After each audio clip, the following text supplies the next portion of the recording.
Thutmose III, Napoleon of Ancient Egypt. Please don't forget to like and subscribe, it really does help us build the channel. In the golden sands of Egypt, a warrior pharaoh rose to power. His name was Thutmose III, a man who would transform Egypt into the world's first true superpower. Known as the Napoleon of Ancient Egypt, Thutmose fought more battles, won more victories, and expanded Egypt's borders further than any pharaoh before or after. Today, we uncover the story of the child king who became a military genius, and how his reign reshaped the ancient world. Chapter 1. The boy pharaoh Thutmose III's story begins with tragedy and uncertainty. When his father, Thutmose II, died suddenly around 1479 BCE, the young prince was thrust into a role he was far too young to fill, the throne of Egypt. Barely a child, he inherited one of the world's most powerful kingdoms at just 7 or 8 years old. In ancient Egypt, this was a dangerous situation. A child king meant instability, and instability meant opportunity for rivals. To secure the throne, Thutmose's stepmother and aunt, Hatshepsut, stepped in. Officially, she acted as regent, ruling in his name until he came of age. But soon, she took a bold and unprecedented step. Hatshepsut declared herself pharaoh, wearing the royal beard and headdress, and presenting herself not as queen, but as king. For nearly 2 decades, Hatshepsut dominated Egypt's political and cultural life. She launched vast building projects, most famously her mortuary temple at Deir el-Bahari, revived trade routes, and reigned with authority. Meanwhile, the rightful heir, Thutmose III, was pushed into the shadows. But the boy did not grow up in idleness. Instead, he was placed in military training. He learned to handle weapons, command chariots, and master the strategies of war. Surrounded by Egypt's elite officers, Thutmose grew into a soldier king in waiting. Even as Hatshepsut basked in power, Thutmose was quietly preparing for the day when the throne would truly be his. Chapter 2. A warrior unleashed. When Hatshepsut died after more than 20 years of rule, Thutmose III finally stepped out of her shadow. For most of his youth, he had been sidelined, a king in name only. But now, the crown truly rested on his head. And he was ready. Barely weeks into his independent reign, trouble flared to the north. In the city of Megiddo, in modern-day Israel, a coalition of rebellious Canaanite princes rose against Egypt's control. Led by the king of Kadesh, they gathered a massive force to challenge Egypt's authority in the Levant. It was the perfect test for the young warrior pharaoh. Thutmose responded swiftly. He assembled one of the largest armies Egypt had ever seen, chariots, infantry, and archers trained to perfection. In a daring move, he marched his men through a narrow, dangerous mountain pass rather than the safer, longer roads. His gamble paid off. The Canaanites were caught completely by surprise. The result was the legendary Battle of Megiddo in 1457 BCE, Egypt's first fully recorded military campaign. Ancient scribes tell us that Thutmose personally led the charge, riding at the head of his chariot. His sudden attack sent the enemy scattering, and many fled in panic back behind the walls of Megiddo. But Thutmose made one mistake. his soldiers stopped to plunder the abandoned enemy camp instead of pressing the attack. This allowed the rebels to retreat and fortify the city. The Egyptians were forced into a grueling 7-month siege before Megiddo finally surrendered. Still, the victory was monumental. Over 8,000 prisoners, 2,000 horses, and hundreds of chariots were captured.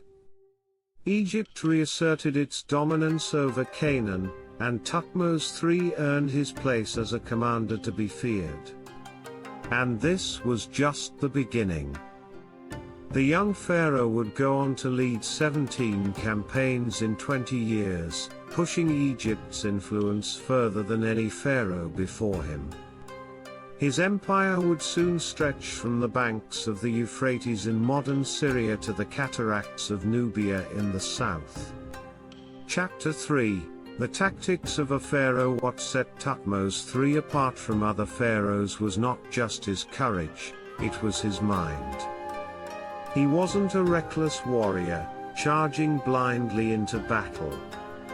He was a strategist, a planner, a commander who understood that victory often depended on brains as much as brawn. One of his greatest strengths was his mastery of the Egyptian chariot corps. Earlier rulers had used chariots as transport, but Thutmose turned them into deadly weapons of war. His soldiers became skilled horsemen and archers, firing volleys of arrows while racing across the battlefield. This gave Egypt mobility and speed that few enemies could match. He was also a master of deception. At Megiddo, his choice to take the most dangerous, unexpected route showed his willingness to gamble for maximum advantage. Time and again, he used surprise and bold maneuvers to outwit enemies who thought they had the upper hand. But Thutmose also knew that wars weren't won by battles alone. He practiced psychological warfare. When his armies marched, they carried standards, banners, and symbols of Egypt's gods, creating a display of divine power meant to terrify opponents. Captives were paraded back to Egypt as living proof of his might, while lavish lists of tribute were carved into temple walls for all to see. And perhaps most importantly, Thutmose combined military conquest with political diplomacy. Instead of executing defeated rulers, he often reinstated them as vassal kings, so long as they swore loyalty to Egypt and paid regular tribute. To ensure obedience, he sometimes took the sons of these rulers back to Egypt, where they were educated at the royal court. There, they grew up immersed in Egyptian culture and religion, forging loyalty to their new overlord. This mixture of fear, respect, and cultural influence created a system of empire unlike anything Egypt had seen before. And it worked. Thutmose didn't just win battles, he built a lasting empire. It is this combination of tactical brilliance, calculated risk, and empire-building vision that earned him the title Napoleon of Ancient Egypt. Yet unlike Napoleon, Thutmose's empire didn't collapse when he died, it thrived for generations. Chapter 4: Beyond the battlefield. Though remembered as a conqueror, Thutmose III was far more than just a warrior. He was also a visionary builder, a patron of the arts, and a ruler who used his victories to enrich and transform Egypt itself. At the great temple of Karnak, Thutmose ordered the construction of the festival hall of Thutmose III, also known as the Ark Menu. This vast complex wasn't just a monument to the gods, it was a monument to himself. Its walls recorded his campaigns, listing the tribute of defeated lands, gold, silver, ivory, rare woods, and exotic animals. It was here that Thutmose carved a detailed list of the plants, animals, and treasures he brought back from his military campaigns, effectively turning the hall into one of the world's first botanical and zoological records. Thutmose also filled Egypt with towering obelisks, temples, and shrines. Many of these structures celebrated his military victories, but others were dedicated to strengthening the religious power of the Amun priesthood, which had long been tied to the royal throne. By funding Karnak and other great temples, Thutmose ensured that his reign was remembered not only as a time of conquest but also as an age of divine favor. He even introduced exotic wonders to Egypt. Giraffes, elephants, baboons, and rare trees from distant lands were brought home as living trophies, displayed in royal gardens. These creatures amazed the Egyptian people, reminding them that their king had power not just over nations, but over the natural world itself. This blending of war and culture made Thutmose III unique. He did not simply conquer for conquest's sake, he conquered to elevate Egypt into a dazzling empire, one that impressed both its own people and the wider ancient world. Chapter 5, The Pharaoh's Legacy. When Thutmose III died in 1425 BCE, he had ruled for more than 50 years, first as a young king overshadowed by his stepmother Hatshepsut, then as one of the greatest warrior pharaohs in history.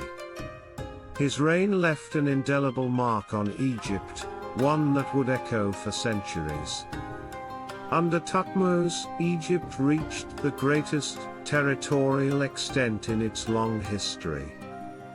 From the banks of the Euphrates in Mesopotamia, through the cities of Canaan, down to Nubia in the south, Egypt stood as the unrivaled superpower of the ancient Near East. No pharaoh before him had commanded such reach, and few after him would maintain it. But his legacy was more than conquest. Thutmose perfected a system of imperial administration that allowed Egypt's empire to survive long after his death. By balancing military power with diplomacy, tribute, and cultural assimilation, he created a model of empire that was both efficient and enduring. Later rulers, Amenhotep III, Akhenaten, and Ramses II, would inherit the vast framework he built. In Egypt itself, his monuments and records still speak of his glory. Obelisks bearing his name were so admired that many were later taken to Rome, Constantinople, and beyond, spreading his memory far outside Egypt. His festival hall at Karnak remains a testament not only to his victories but to his vision of Egypt as the center of the world. For these reasons, historians often compare him to Napoleon Bonaparte. Both were brilliant tacticians, empire builders, and masters of psychological and cultural influence. But unlike Napoleon, Thutmose's empire did not crumble with his passing. Instead, it flourished, becoming the foundation of Egypt's golden age. In the end, Thutmose III was more than just a conqueror, he was a king who transformed Egypt into a world power, a visionary who combined sword and strategy, and a ruler whose achievements have earned him a place among the greatest leaders in history. Thutmose III turned Egypt into the greatest empire of its time, an empire of conquest, culture, and glory. His story reminds us how vision and strategy can shape history itself. If you enjoyed uncovering the life of Egypt's Napoleon, don't forget to like this video, subscribe to the channel, and ring the bell so you never miss our next journey into the mysteries of ancient Egypt.